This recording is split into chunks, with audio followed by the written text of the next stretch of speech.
Hello everybody. आज की इस वीडियो में मैं डिस्कस करने जा रहा हूँ क्वांटम मैकेनिक्स। और जो ये वीडियो है वो मेरी तरफ से डेडिकेट है उन स्टूडेंटों को जो एमएससी फिजिक्स एंट्रेंस एग्जामिनेशंस की प्रिपरेशन में हैं, चाहे वो IIT-JEM के स्टूडेंट्स हैं, चाहे BHU, चाहे JNU-DU के स्टूडेंट्स, चाहे सेंट्रल यूनिवर्सिटीज के स्टूडेंट्स हैं, चाहे हैदराबाद यूनिवर्सिटी का जो एग्जाम है उसकी तैयारी करने वाले, तो ये उन्हीं के लिए डेडिकेटेड है। तो बहुत तेज़ी के साथ में मैं इंपॉर्टेंट चीज़ों को रिवाइज कराऊंगा इस वीडियो में। मुझे उम्मीद है काफ़ी बेनिफिशियल ये वीडियो सिद्ध होगी। तो जो सबसे पहले मैं महत्वपूर्ण चीज़ डिस्कस करना चाहूँगा वो है कि हमारी जो श्रोडिंगर इक्वेशंस है, मैं थोड़ा ब्रीफ में लिख रहा हूँ। श्रोडिंगर इक्वेशंस को हम किस तरीका से ब्रीफ में ड्राइव करें। तो श्रोडिंगर इक्वेशंस जो आती है वो प्लेन प्रोग्रेसिव वेव से आती है। साई जो होता है, जिसे हम प्रोबेबिलिटी एम्पलीट्यूड कहते हैं या वेव फंक्शन कहते हैं, उसकी वैल्यू होती है psi equal to psi naught E की power minus I upon H cut E T minus P X. ये एनर्जी मोमेंटम के टर्म्स में साई होता है, प्लेन प्रोग्रेसिव वेव की इक्वेशन है। तो अगर हम इस इक्वेशंस को, प्लेन प्रोग्रेसिव वेव की इक्वेशन को डिफरेंशिएट करते हैं विद रिस्पेक्ट टू एक्स, तो del psi over del X की जो वैल्यू है यहाँ से वो हमें ऑब्टेन हो जाएगी I P upon H cut into psi. यहाँ से हमें पी जो ऑपरेटर है उसकी वैल्यू ऑब्टेन होगी minus I H cut del over del X. तो इम्पोर्टेंट कंसेप्ट है दिस वन। सिंपली जो आती है वैल्यू इसकी माइनस के साथ आएगी, क्योंकि पी जो आएगा यहाँ से वो H cut upon I value देगा। यहाँ से हम लिख पाएंगे P psi equal to minus I H cut del psi over del X. तो यहाँ से हम देखेंगे कि जो ऑपरेटर पी है उसकी value minus I H cut del over del X है, जो यहाँ पे मैंने लिखी है। उसके बाद अगर हम इसे डिफरेंशिएट करेंगे टी के रेस्पेक्ट, तो del psi over del T, तो इसको ये इंपॉर्टेंट है। सिंपली क्वेश्चन पी एक्स की वैल्यू पूछ लेता है कि ऑपरेटर पी एक्स की वैल्यू क्या होगी। ऑपरेटर पी वाई की सिमिलर जो वैल्यू होगी वो होती है minus I H cut del over del Y. और पी जेड की जो वैल्यू होगी सिमिलरली है, अगर हम लिखना चाहें तो वो आएगी minus I H cut del over del Z. जहाँ एच कट का जो मतलब होता है वो हम सब जानते हैं एच अपॉन टू पाई, जहाँ एच प्लांक कांस्टेंट है। तो यहाँ से del psi over del T अगर हम लेके चलेंगे, इसको टी के रेस्पेक्ट अगर डिफरेंशिएट कर देते हैं तो देखें यहाँ से हमें क्या मिलेगा। ये मिलेगा minus I upon H cut और साई ये मिलेगा यहाँ से हमें। तो ई साई जो होगा उसकी वैल्यू होगी I H cut del psi over del T. और हैमिल्टोनियन को हम लिखते हैं, इसको लिखते हैं S psi equal to E psi. तो यहाँ से हैमिल्टोनियन ऑपरेटर की वैल्यू हमें पता चल जाती है। तो हैमिल्टोनियन ऑपरेटर की जो वैल्यू होती है वो होती है हमारी I H cut del over del T. तो टाइम ऑपरेटर्स के टर्म्स में ये वैल्यू आती है। तो हैमिल्टोनियन ऑपरेटर जब वेव फंक्शन साई पे ऑपरेट किया जाता है तो एनर्जी आइगन वैल्यू ये मिलती है, साई मिलती है। तो यहाँ से हमारे पास में चार इंपॉर्टेंट रिजल्ट हैं, P X, P Y, P Z की वैल्यू, और साथ साथ जो एनर्जी आइगन वैल्यू है टाइम के टर्म्स में उसकी वैल्यू आई एच का डेल ओवर डेल टी होती है। तो इसको याद रखें, प्लेन प्रोग्रेसिव वेव की इक्वेशंस पूछ सकता है। सिंपली के एक इक्वेशंस बताइए आप प्लेन प्रोग्रेसिव वेव की के अगर कोई प्लेन प्रोग्रेसिव वेव प्रोपगेट करती है, जो एनर्जी है उसकी ई है, मोमेंटम पी है, तो साई उसका क्या होगा। तो ये हम आंसर इसमें मार्क करें। तो चार पांच जो इंपॉर्टेंट कंसेप्ट थे यहाँ मैं डिस्कस कर रहा था। कुछ और जो महत्वपूर्ण चीजें यहाँ से जो श्रोडिंगर इक्वेशंस को हम किस तरीका से ड्राइव करते हैं तो उसको भी मैं यहाँ पे डिस्कस कर रहा हूँ। तो P X, P Y, P Z की वैल्यूज और एनर्जी आइगन वैल्यू, ये जो वैल्यू आती है टाइम्स के फैक्टर में, ये हमें याद रखनी है यहाँ से।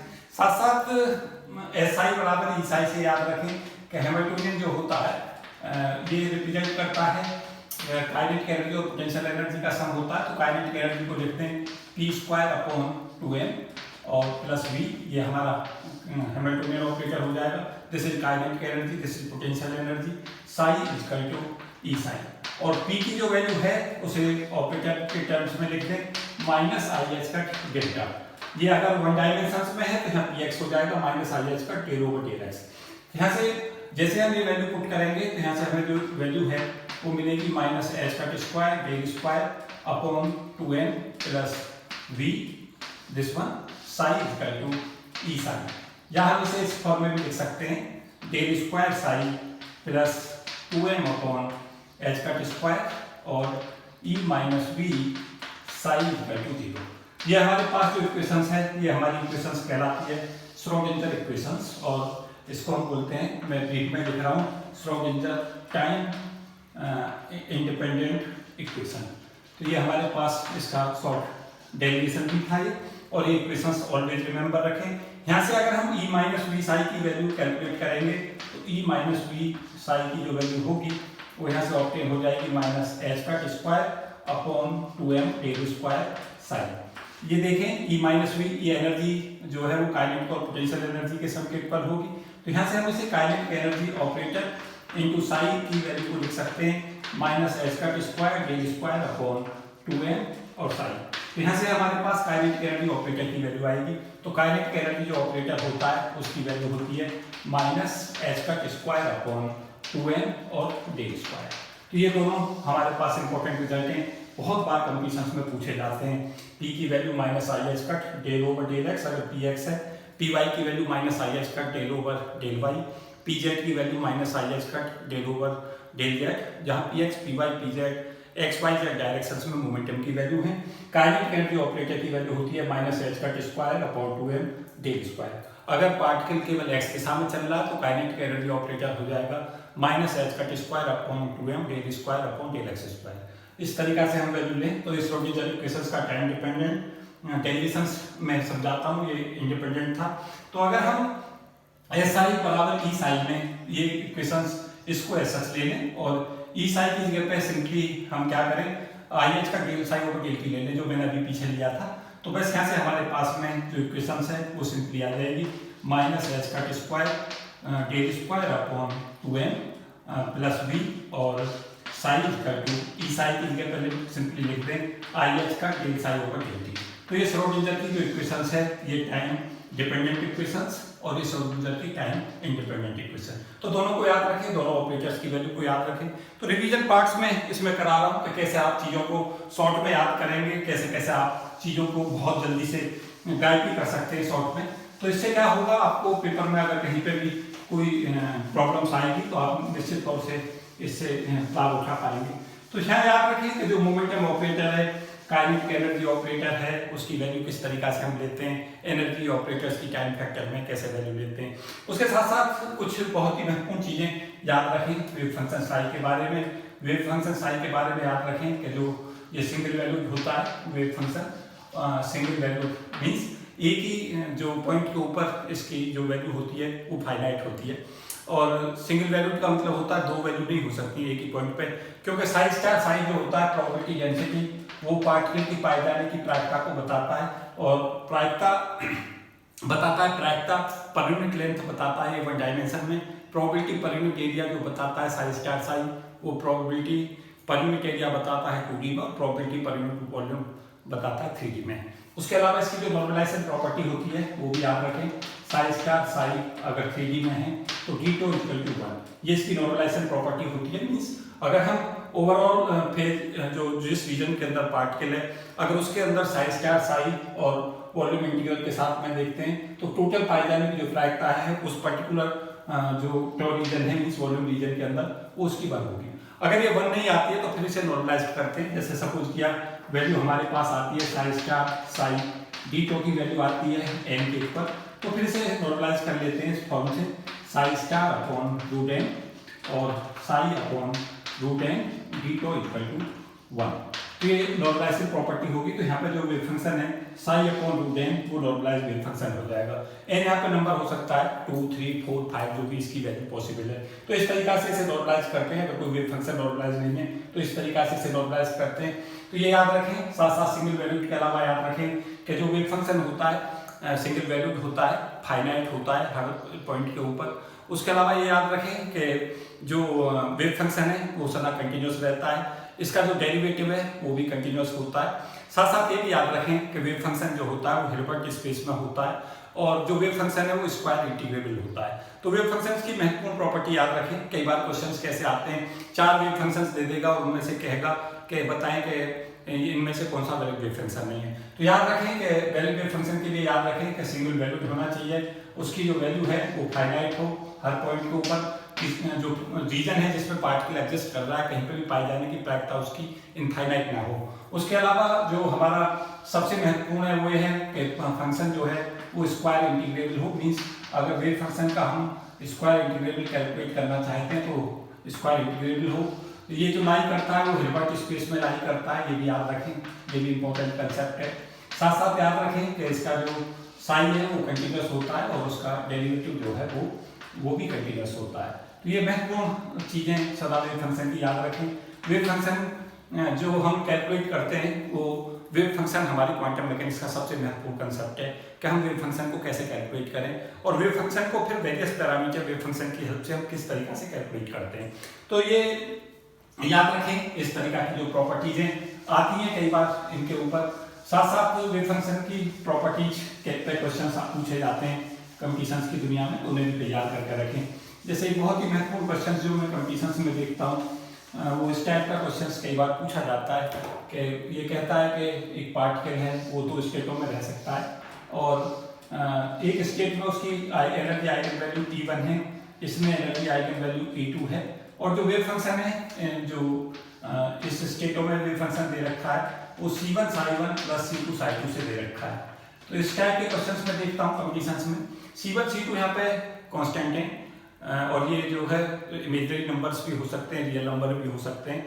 और हम ये देखते हैं कि अगर हमें यहाँ पे पार्टिकल की पाए जाने की प्रायिकता हमसे पूछता क्या है क्वेश्चंस में, पूछता है इस स्टेट में पार्टिकल के वेव फंक्शन ये है, एनर्जी आइगन वैल्यू ये है, तो इस स्टेट में प्रायिकता P1 बताएं, इस स्टेट में प्रायिकता P2 कैलकुलेट करें। तो याद रखें कि जैसे वेव फंक्शन हमें देता है तो P1 कैलकुलेट करने के लिए याद करें कि P1 जो होगा हमारा वो mod C1 square upon mod C1 square plus mod C2 square के ऊपर होगा और P2 की जो वैल्यू होगी वो होगी हमारी mod C2 square upon mod C1 square plus mod C2 square.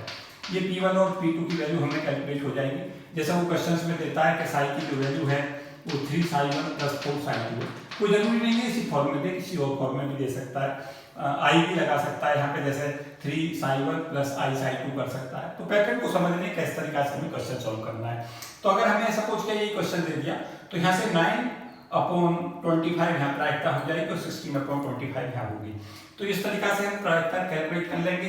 अब अगर कहता है कि पार्टिकल के लिए एनर्जी कैलकुलेट करें तो एक्सपेक्टेशन जो एनर्जी आइगन वैल्यू है उसके लिए E1 P1 plus E2 P2 हम फॉर्मूले में लगा देंगे।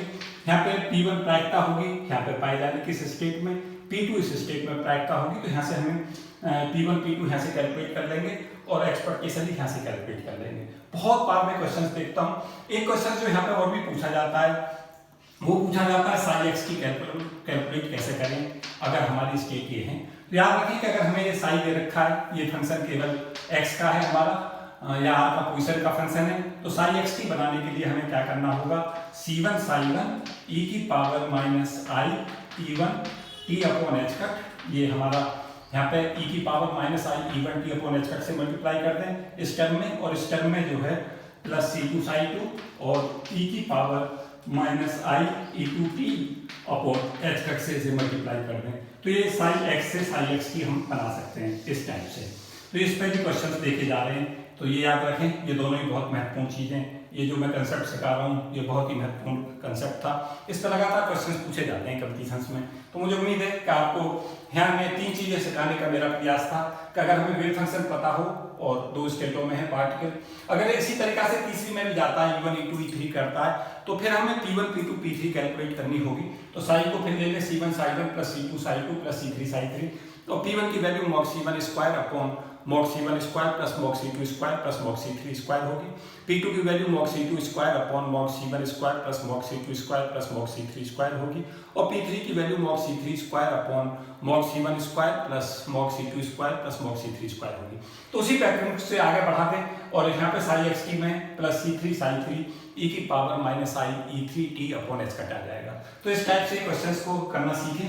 ये महत्वपूर्ण कंसेप्ट मैं क्वांटम मैकेनिक्स में डिस्कस कर रहा हूँ, और ये मेरी सीरीज जो है ये मैंने इस पर शुरू की हुई है कि आप क्वांटम मैकेनिक्स को तेजी के साथ कैसे रिवाइज करें, किन किन कंसेप्टों को देखते जाएं और पेपर को इजीली हैंडल कर पाएं। तो याद रखें, काफ़ी महत्वपूर्ण वीडियो ये सिद्ध होगी कंप्यूटर्स को, खासतौर से जो MSc के स्टूडेंट्स हैं उनको देखते हुए मैंने वीडियो तैयार कर रहा हूँ, और उम्मीद है कि बहुत ज़्यादा बेनिफिट आप लोगों को देने वाली है। साथ साथ याद रखें कि V देता है कई बार टेंशन V, जैसे पार्टिकल इन बॉक्स की प्रॉब्लम देता है V बराबर 0, पूछता है कि इसमें एनर्जी आइगन वैल्यू कैलकुलेट करें, एक्सपेक्टेशन x निकालें, एक्सपेक्टेशन px निकालें। तो V बराबर 0 जो हमारी बड़ी फेमस प्रॉब्लम है, इस पर क्वेश्चंस पूछे जाते हैं। तो ये हमारी 2 वॉल्स होती हैं परफेक्टली रिजिड बॉक्स, और v यहाँ पे जो होता है वो 0 और v इधर जो है इन दो रीजन्स में v इन्फिनिटी होता है। तो याद रखें कि यहाँ पे जो साई है वो एग्जिस्ट करेगा। तो वेव फंक्शन जो आता है, अगर ये लेंथ हमारी l है तो याद रखें कि जो वेव फंक्शन नॉर्मलाइज आता है इसके अंदर वो आता है psi equal to √2/L sine n pi x/L। तो इसको कभी ना भूलें। और ये भी याद रखें कि कई बार क्वेश्चंस में क्या करता है कि जो ये बॉल है इसको इधर को शिफ्ट कर देता है कि अगर हमारा जो ओरिजिन है सपोज किया इस तरीका से ये बॉल हो, ये दिस वन -L/2 है और ये हमारी +L/2 है। तो मैं स्टूडेंटों से पूछना चाहूँगा कि अगर इस तरीका की प्रॉब्लम आती है कि ये x बराबर 0 से x बराबर L ना हो के अगर इसमें ये बॉल है ये L/2 इधर लेफ्ट में शिफ्ट हो जाती है और फिगर ये बन जाती है और v यहाँ पे 0 रहता है और इधर इन्फिनिटी होता है, तब हम सॉल्यूशंस को कैसे सॉल्व करेंगे। तो याद रखें यहाँ पे n/L में x को रिप्लेस कर देंगे x ± L/2 से। तो अगर इस तरीका की प्रॉब्लम आती है तो x को रिप्लेस करना सीखें, x की वैल्यू को रिप्लेस करें x ± L/2 से। तो यहाँ से जो साइन होगा इस केस के अंदर वो हमारा कैलकुलेट हो जाएगा √2/L। नॉर्मलाइजेशन कांस्टेंट सेम रहेगा, ये नॉर्मलाइजेशन कांस्टेंट कहलाता है और ये वैल्यू कैलकुलेट होती है Sai star Sai dx, x की लिमिट को लेते हैं 0 से L बराबर 1 से, वहाँ से हम कैलकुलेट करते हैं इसे। तो यहाँ जो वैल्यू है वो हमारी कैलकुलेट हो जाएगी साइन n/L और यहाँ वैल्यू आ जाएगी x ± L/2। ये याद रखें, काफ़ी महत्वपूर्ण कंसेप्ट है। तो यहाँ से जो वैल्यू है वो √2/L साइन और n/x/L जिस वन ऐसा आएगा और n/L को अंदर मल्टीप्लाई में ले जाए तो ये हमारी वैल्यू आएगी ± n/2। अगर हम n की वैल्यू को सपोज किया ले लेते हैं 1, 3, 5 एंड सो ऑन, तो ये सॉल्यूशन जो है हमारा जो आएगा वो आएगा √2/L और वैल्यू यहाँ से हमें मिलेगी cos n/x/L। तो ये वैल्यू तब मिलेगी जब n की वैल्यू हमारी 1, 3, 5 होगी, क्योंकि यहाँ π/2 के बाद में क्या होगा साइन n/x/L ± π/2 जो cos में कन्वर्ट हो जाएगा, तो ये cos n/x/L बन जाएगा ऑड वैल्यू पे। तो अगर n की वैल्यू क्वांटम नंबर्स हमारे ऑड हैं तो सॉल्यूशन cos में आ जाएगा और अगर ये इवन है तो सॉल्यूशन एज सच रहेगा साइन की फॉर्म में √2/L साइन n/x/L और n की वैल्यू यहाँ पे रहती है 2, 4, 6। याद रखें कि n जो है कभी भी 0 से शुरू नहीं होता in the case of the जो पार्टिकल इन बॉक्स प्रॉब्लम है, याद रखें, क्योंकि क्वांटम मैकेनिक्स में एनर्जी 0 कभी पॉसिबल नहीं है। क्योंकि अगर क्वांटम मैकेनिक्स में एनर्जी 0 होगी तो पार्टिकल वहाँ पे इन्फिनिटी समय स्टे कर सकता है, तो इसलिए वहाँ पे एनर्जी 0 पॉसिबल नहीं होती। तो याद रखें नॉर्मलाइज्ड वेव फंक्शन अगर x बराबर 0 से L के बीच पार्टिकल है तो ये होगा, अगर पार्टिकल -L/2 से L/2 के बीच है तो सॉल्यूशन √2/L cos n/x/L होगा जब n की वैल्यू ऑड है और √2/L sin n/x/L होगा जब n की वैल्यू इवन है। तो इवन और ऑड सॉल्यूशन पे यहाँ से क्वेश्चंस पूछ लेता है, तो ये महत्वपूर्ण कंसेप्ट है। मुझे उम्मीद है कि ये आपको समझ आया होगा। और ये ±L/2 इसलिए रिप्लेस किया गया है क्योंकि वो L/2 शिफ्ट की है, तो इसलिए उसको हमने चेंज कर दिया है उसी हिसाब से कोऑर्डिनेट को, क्योंकि जो डिस्टेंस थी जब पहले x थी वो अब x + L/2 हो गई है, तो दूसरी तरफ से वही डिस्टेंस x - L/2 होगी, तो इस वजह से वो ±L/2 से रिप्लेस कर दिया है। क्योंकि उसको कंसेप्ट में आपको समझ आना चाहिए कि कहाँ से ये चीज़ मैंने चेंज की है। तो काफ़ी महत्वपूर्ण और काफ़ी इंफॉर्मेटिव वीडियो ये मैं डिलीवर कर रहा हूँ। उसके अलावा याद रखें कि जो हमारा एनर्जी आइगन वैल्यू होती है उसकी जो वैल्यू होती है पार्टिकल बॉक्स में होती है n² π² h² 2ml², जहाँ n जो है वो लेंथ ऑफ द बॉक्स है। यहाँ से क्वेश्चन पूछता है एनर्जी की जो वैल्यू है वो पूछता है, लेंथ देता है, क्वांटम नंबर की वैल्यू देता है कि कोई पार्टिकल है, कोई इलेक्ट्रॉन है, सपोज किया वो एक ऐसे बॉक्स में जिसकी लेंथ 1 एंगस्ट्रॉम है, n बराबर 5 में आप एनर्जी कैलकुलेट करें। तो n की जगह पे 5 रख दें, l की जगह पे 1 एंगस्ट्रॉम को मीटर में बदल दें, मास ऑफ इलेक्ट्रॉन ले लें और बाकी पैरामीटर की वैल्यू ले लें, कैलकुलेट कर लें, आपको आंसर मिल जाएगा। तो हैं यहाँ से क्वेश्चंस आते हैं और यहाँ से क्वेश्चंस इस फॉर्म पर आते हैं E1/E2 की जो वैल्यू होगी अगर n1/n2 का होल स्क्वायर होगी, अगर एक ही पार्टिकल को जो पार्टिकल है लेंथ l के एक बॉक्स के अंदर है, अगर क्वांटम नंबर n1 में उसकी एनर्जी E1 है, n2 में अगर हमें एनर्जी चाहिए तो इस फॉर्मूले को अप्लाई करें, सॉल्व कर दें। और यहाँ से ये भी याद रखें कि n1/n2 की जो वैल्यू होगी वो √E1/E2 होगी, तो ये भी हमारे लिए इम्पोर्टेंट हो जाता है। उसके अलावा कुछ क्वेश्चन इस तरीका के भी पूछ लिए जाते हैं कि लेंथ का क्या प्रभाव पड़ता है। अगर लेंथ बढ़ती है तो यहाँ से हम देखें कि अगर लेंथ बढ़ेगी तो एनर्जी जो है वो 1/L² पर निर्भर करती है, और जैसे जैसे लेंथ बढ़ेगी तो एनर्जी घटेगी, याद रखें। और क्वांटम नंबर n जैसे जैसे बढ़ता है उस तरीका से एनर्जी बढ़ती चली जाती है। तो ये इक्वली स्पेस पे भी नहीं होते, बल्कि जो एनर्जी लेवल है वो तेजी के साथ में जो गैप है वो बढ़ता जाता है। E1 और E2 E3 जो है वो रेशो में रहेंगे, n को 1 ले लेंगे, 2 ले लेंगे, 3 ले लेंगे और फिर रेशो निकालेंगे, तो ये रेशो रहेगी हमारी 1:4:9 इस तरीका से रहेगी। तो यहाँ पे क्या कहता है कि इलेक्ट्रॉन है कोई या कोई पार्टिकल है, उसकी एनर्जी n बराबर 1 स्टेट में 1 इलेक्ट्रॉन वोल्ट है, तो n बराबर 2 में कैलकुलेट करें तो 4 टाइम्स हो जाएगी जो पहली स्टेट में अगर दे रखी है। 4 सेकंड में देता है, पहला पूछता है तो 1/4 कर दें, उस टाइप से क्वेश्चन पूछे जाते हैं यहाँ से, तो ये भी हमारे लिए महत्वपूर्ण है। उसके अलावा याद रखें कि एनर्जी के अलावा मोमेंटम की वैल्यू पूछता है, तो मोमेंटम की वैल्यू p²/2m को n²π² h²/2m के इक्वल कर दें। तो यहाँ से p की वैल्यू कैलकुलेट कर लेते हैं, और p हमारा जो आएगा 2m से जो है ये 2m कैंसिल आउट हो जाएगा, तो p की जो वैल्यू है वो हमारी आएगी n πh/L प्लस माइनस का। और जो मोमेंटम की वैल्यू दिस वन आएगी प्लस माइनस में, वो पॉजिटिव मोमेंटम तब होगा जब पार्टिकल x बराबर 0 से l की तरफ जाएगा, और नेगेटिव मोमेंटम जब होगा जब x बराबर l से पार्टिकल टकराने के बाद में वापस होगा। तो एवरेज मोमेंटम जो होता है p एवरेज, उसकी जो वैल्यू है वो रहती है p plus p minus upon 2, और जब हम इस वैल्यू को कैलकुलेट करेंगे तो n/h/L आएगा पॉजिटिव मोमेंटम, और माइनस वैल्यू आएगी -n/h/L/2, तो ये जो वैल्यू है वो 0 आएगी। तो एवरेज मोमेंटम जो होता है पार्टिकल में बॉक्स में वो 0 होता है, क्योंकि इतनी मोमेंटम की पॉसिबिलिटी पॉजिटिव रखने की है उतनी ही नेगेटिव की है।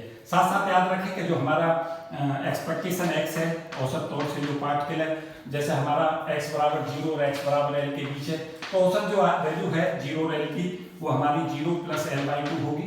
तो ये एक्सपेक्टेशन x जो होता है यहाँ वो L/2 होता है। एक्सपेक्टेशन का फॉर्मूला भी याद रखें कि अगर हम किसी क्वांटिटी का एक्सपेक्टेशन f कैलकुलेट करना चाहते हैं तो एक्सपेक्टेशन f का फॉर्मूला होता है psi* f और dx, अगर 1D में ले लें, अपॉन psi* dx। यहाँ से हम एक्सपेक्टेशन f ले सकते हैं। तो अगर हम एक्सपेक्टेशन x निकालना चाहते हैं तो f को x लिख दें, psi* dx और psi* dx, और x की लिमिट को 0 से लेके तक अगर हम इसे इंटीग्रेट कर दें तो ये हमारे पास जो वैल्यू है एक्सपेक्टेशन x की वो L/2 आती है, याद रखें। और एक्सपेक्टेशन x² अगर पूछता है तो ये भी याद रखें, ये वैल्यू कैलकुलेट होती है L²/3 - L²/2n²π²। तो इसके रिजल्टों को दोनों को मैं फिर से एक बार डिस्कस करना चाहूँगा। यहाँ से भी क्वेश्चंस पूछने की संभावना ऑलवेज रहती है कि औसत मोमेंटम क्या होगा। तो औसत जो एवरेज मोमेंटम है पार्टिकल बॉक्स में उसकी वैल्यू ऑलवेज 0 होती है। और ये भी याद रखें कि अगर हम बॉक्स की जो लेंथ है अगर हम उसको भी चेंज कर देते हैं तो जो एवरेज मोमेंटम है तब भी वो 0 ही होगा, क्योंकि पॉजिटिव और नेगेटिव जो मोमेंटम है उसकी पॉसिबिलिटी ऑलवेज सेम रहती है। तो पॉजिटिव और नेगेटिव मोमेंटम के कारण जो एवरेज वैल्यू है वो ऑलवेज 0 आती है। तो इस टाइप के क्वेश्चंस की संभावना बनी रहती है। तो याद रखें 3-4 रिजल्ट्स जो इंपॉर्टेंट है। एक्सपेक्टेशन x पार्टिकल बॉक्स में L/2, L जहाँ पे लेंथ है बॉक्स की। एक्सपेक्टेशन x² अगर पूछता है तो आंसर होगा L²/3 -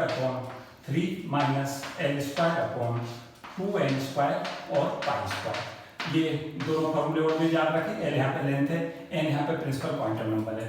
जैसे पूछता है कि n की वैल्यू अगर हमारी 1 है तो एक्सपेक्टेशन x² क्या होगी, तो L²/3 - L²/2n² π² होगी।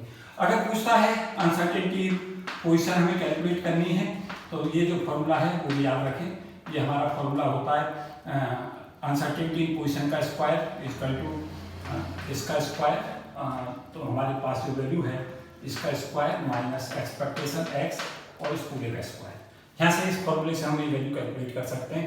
तो ये जो वैल्यू है जो हम कैलकुलेट करेंगे ये वैल्यू हमारे पास है L²/3 - L²/2n² और π² माइनस L²/4। तो जो वैल्यू है ये सॉल्व करके आएगी। जब इन दोनों को हम सब्ट्रैक्ट करेंगे तो ये आ जाएगा L²/12 माइनस L²/2n² π²। ये अनसर्टेनिटी है पोजीशन में। ये जो फॉर्मूला है इक्वल टू आ जाएगा प्लस माइनस और ये अंडर रूट के साथ आएगा। तो ये वैल्यू भी पूछी जा सकती है। ये मैं कुछ इंपॉर्टेंट कंसेप्ट डिस्कस कर रहा हूँ पार्टिकुलर बॉक्स के चलते। और जो मोमेंटम है उसकी जो वैल्यू है वो 0 होगी, और जो मोमेंटम का एक्सपेक्टेशन वैल्यू होगी वो हमारी आएगी n² pi square expect square upon l square. ये भी याद रखें, ये भी इंपॉर्टेंट है दोनों। ये मोमेंटम की एक्सपेक्टेशन वैल्यू पॉजिटिव और नेगेटिव के कारण 0 हो जाएगी, और p² की जो वैल्यू है expectation value n² pi square expect square upon l square होगी। तो ये हमारे कुछ इंपॉर्टेंट कंक्लूजन्स थे जो मैं डिस्कस कर रहा था। पार्टिकुलर बॉक्स पर मैंने कुछ वीडियो दे रखी हैं, मुझे उम्मीद है उन्हें आप देखेंगे और वहाँ से लाभ उठाएंगे। बहुत सारी प्रॉब्लम्स मैंने सॉल्व कर रखी हैं पार्टिकुलर बॉक्स पे, क्वांटम मैकेनिक्स में मैंने बहुत सारी वीडियो दे रखी हैं। तो जो मैक्सिमम वीडियो हैं वो आपके सिलेबस को कवर करते हुए, तो मुझे उम्मीद है कि आप वहाँ से निश्चित तौर से वीडियो का बेनिफिट उठाएंगे। उसके साथ साथ हमारा एक हार्मोनिक ऑसिलेटर से क्वेश्चंस पूछा जाता रहता है, उसको भी देखें। हार्मोनिक ऑसिलेटर से क्या क्या क्वेश्चंस इसमें पूछे जाते हैं। हार्मोनिक ऑसिलेटर में याद रखें कि जो पोटेंशियल है 1D का मैं केस डिस्कस कर रहा हूँ, तो जो Vx है पोटेंशियल वो हमारा रहता है ½ x², और जो वैल्यू है एनर्जी आइगन वैल्यू की En वो रहती है यहाँ पे n+12 h⁻, जहाँ n प्रिंसिपल क्वांटम नंबर और ओमेगा जो है वो एंगुलर फ्रीक्वेंसी है। ओमेगा की जो वैल्यू रहती है वो रहती है यहाँ पे √k/n, k जहाँ पे फोर्स कांस्टेंट है और m मास है। तो ये भी हमारे लिए इंपॉर्टेंट एक्सप्रेशन है एनर्जी आइगन वैल्यू के। इस फॉर्मूले पे लगातार न्यूमेरिकल क्वेश्चंस पूछे जाते हैं। उसके साथ साथ जो नॉर्मलाइज्ड वेव फंक्शन है वो ऑलवेज याद रखें, साइन x जो होगा उसकी वैल्यू होती है हमारी α/2n फैक्टोरियल n √π इस पूरे की पावर ½ और hn αx और e⁻² α²x²/2, जहाँ अल्फा की पावर 4 जो होता है वो जब हम α4 कैलकुलेट करते हैं तो उसकी वैल्यू होती है nk/h², और k जो होता है वो होता है हमारा n⁻² ये वैल्यू होगी हमारी n²⁻² और यहाँ से α² हम कैलकुलेट करेंगे तो वैल्यू आएगी m⁻/h²। तो ये हम याद रखें। और साथ साथ ये याद रखें कि जो Hn है वो हर्माइट पॉलिनोमियल को रिप्रेजेंट करता है। HnQ की जो वैल्यू होती है वो होती है -1n e⁻² dn/d2n और e⁻⁻q²। ये हर्माइट पॉलिनोमियल के nth ऑर्डर की वैल्यू रहती है। तो ये नॉर्मलाइज्ड वेव फंक्शन याद रखें। साथ साथ ये भी याद रखें कि हर्माइट पॉलिनोमियल यूज होता है। जैसा आपसे पूछेगा कि जो हर्माइट पॉलिनोमियल है उसकी वैल्यू क्या होती है, तो ये आंसर मार्क करें।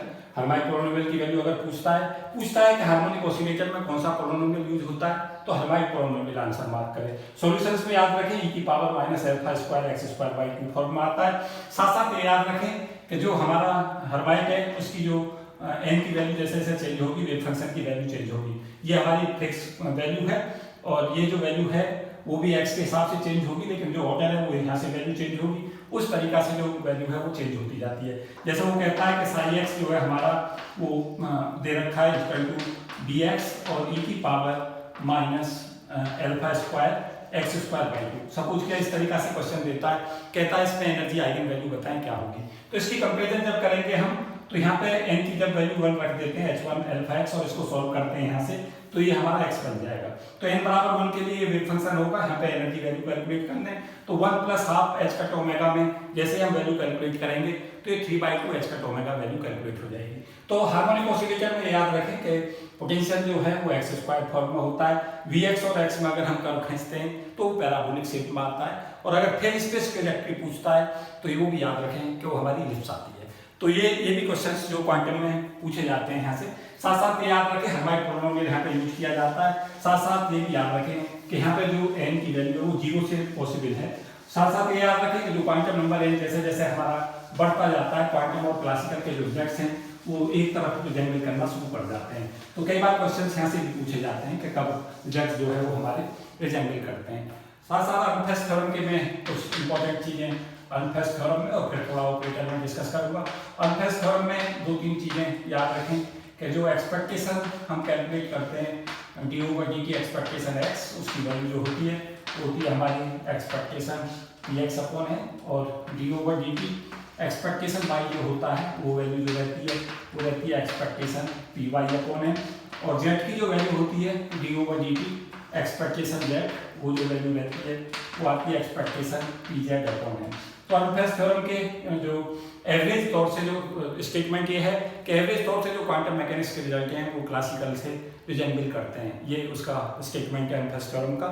और वो जो हमारा बोर है उसका कहना है कि जब क्वांटम नंबर n की वैल्यू लार्ज हो जाती है तो क्वांटम मैकेनिक्स के रिजल्ट क्लासिकल में कन्वर्ट हो जाते हैं। तो ये दोनों चीज़ें भी याद रखें, और वेव पार्टिकल ड्यूअलिटी कंसेप्ट में ये याद रखें कि जो जिस समय पे कोई मोशन में होता है तो उसके साथ में पार्टिकल और वेव कैरेक्टर्स जो है वो अटैच रहते हैं। तो ड्यूअलिटी कंसेप्ट जो है उसे याद रखें कि लाइट जो है वो डुअल कैरेक्टरिस्टिक शो करती है। डी ओवर डी टी जो एक्सपेक्टेशन पी एक्स है उसकी जो वैल्यू होती है वो पी एक्स यहाँ पर मोमेंटम को रिप्रेजेंट कर रहा है, वो रहती है minus expectation del V over D X, और सिमिलरली हमारी D over D T expectation P Y जो रहती है वो minus expectation del V upon del Y, और D over D T expectation P Z equal to minus expectation del V over del Z. तो ये हमारा इसके वो थे अनफेस्ट थ्योरम के स्टेटमेंट और एक्स वाई जेड में कवर करते हुए थे। साथ साथ याद रखें कि अनफेस्ट थ्योरम के अलावा जो हमारा बहुत ही महत्वपूर्ण कंसेप्ट इसमें बनता है वो है ऑपरेटर्स का। तो ऑपरेटर्स में कुछ बहुत ही इंपॉर्टेंट चीज़ें मैं डिस्कस कर रहा हूँ। ऑपरेटर्स में याद रखें कि जो हमारे एल स्क्वायर और एल एक्स कम्यूटेटिव की वैल्यू है वो जीरो रहती है, एल स्क्वायर एल वाई की वैल्यू जीरो होती है, L X L Y L Z जो होते हैं वो कंपोनेंट है ऑर्बिटल एंगुलर मोमेंटम के, एल स्क्वायर और एल जेड की जो वैल्यू है वो हमारी जीरो रहती है। तो ये सिमिलरिटी के हिसाब से है। साथ साथ ये याद रखें कि जो हमारा एल एक्स एल वाई है उसकी वैल्यू जो रहती है वो रहती है i H cut L Z. उसी तरीका से एल वाई एल जेड की value I H cut L Y L Z की वैल्यू मैं यहाँ लिख रहा हूँ, एल वाई एल जेड की जो वैल्यू होगी वो हमारी रहेगी i H cut L X, और एल जेड और एल एक्स की जो वैल्यू है वो रहेगी हमारी आई एच कट और एल वाई।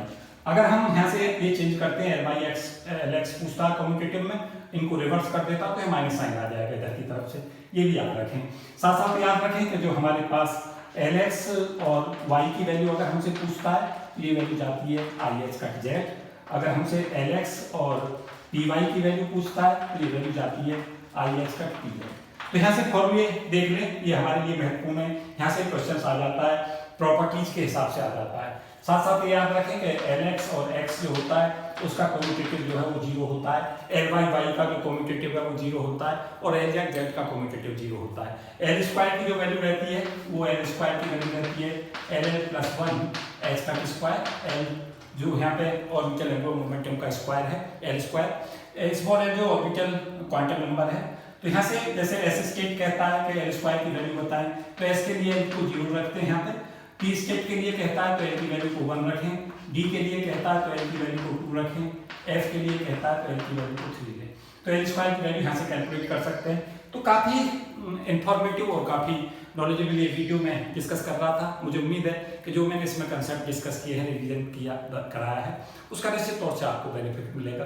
तो ऐसी वीडियो और भी मैं आगे देने वाला हूँ, तो आप बताएं कि वीडियो आपको कैसा लगा, तो उसी हिसाब से मैं आगे की और भी कुछ वीडियो इसी पैटर्न पे अपलोड करूँगा। तो ये रिवीजन के तौर पे था, मैं छोटा छोटा रिवीजन इसमें करा रहा था, जो इंपॉर्टेंट चीज़ें हैं आप तेज़ी के साथ में किस तरीक़ा से चीज़ों को करें। कुछ और बहुत ही महत्वपूर्ण चीज़ें इसमें बची हैं, तो ये मैं इसे 1 पार्ट में इसको कहूँगा, सेकंड पार्ट में इसका दूंगा, तो उसको देखने का भी प्रयास करें। इसके साथ ही डिस्कस करूँगा जिसमें बहुत महत्वपूर्ण चीज़ें क्वांटम मैकेनिक्स की मैं डिस्कस करूँगा, de Broglie concept, de Broglie wavelength पर कैसे क्वेश्चंस आते हैं उन्हें भी डिस्कस करूँगा, और बाकी की चीज़ें वेव फंक्शन की कुछ और प्रॉपर्टीज, एनर्जी आइगन वैल्यूज और बाकी केसेस में कैसे हम निकालते हैं, कुछ और अप्लाइड क्वेश्चंस भी डिस्कस करूँगा। तो इस वीडियो में इतना ही, आगे देखते रहें इस चैनल को, लगातार इस कंटेंट को शेयर और सब्सक्राइब करते रहें। Thank you and best wishes for all of you. जय हिंद।